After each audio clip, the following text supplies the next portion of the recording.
Hi everyone, welcome to Friday Freshies. My name is Rajni and I'm the founder of the Thought Transformation Institute. The purpose of the Friday Freshies is to get your mindset and your emotional state off in a much more better place or geared up to have a full experience of whatever's happening in the next few days. So today we're going to talk about a topic that comes from one of my favorite card decks called What's Your Word from myintent.org. And the question goes like this: what did you learn from your biggest regret? Regret can be a really difficult topic, not just to talk about, but it's not really a feeling that most of us like to feel again. But there is value to looking closely at the sensation, the feeling of regret itself. And that value comes from understanding what the lesson is, because if we go around feeling this sense of regret about a person or an event day in and day out, or maybe it just pops up every once in a while, it can feel really heavy in the body and really heavy in the emotional part of us.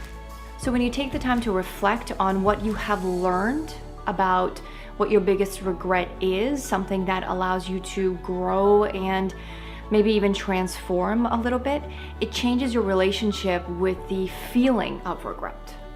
And eventually that's how we want to work with the sensation of regret, both in the body and the feeling behind it, because if you think about what you learned from something like that, then your relationship is shifting towards a more forgiving mindset towards that event or that experience. And this is where you really start to develop greater emotional resilience. It's where you start to really go further and further when it comes to developing emotional intelligence. And practices like reflection and writing down, such as journaling, about uncomfortable emotions or experiences really catapults you into a better emotional state. So take some time and think about what you may have learned from one of your biggest regrets that you have. Let yourself feel the emotion of regret, and then when you write down or think about what you may have learned from it, allow yourself to stay in, perhaps the emotion of relief that you may feel that even though this was a regret, there's something that helped you in it in some shape or form. I hope this has been of benefit. If you have any questions or comments, please let me know. I would love to hear from you.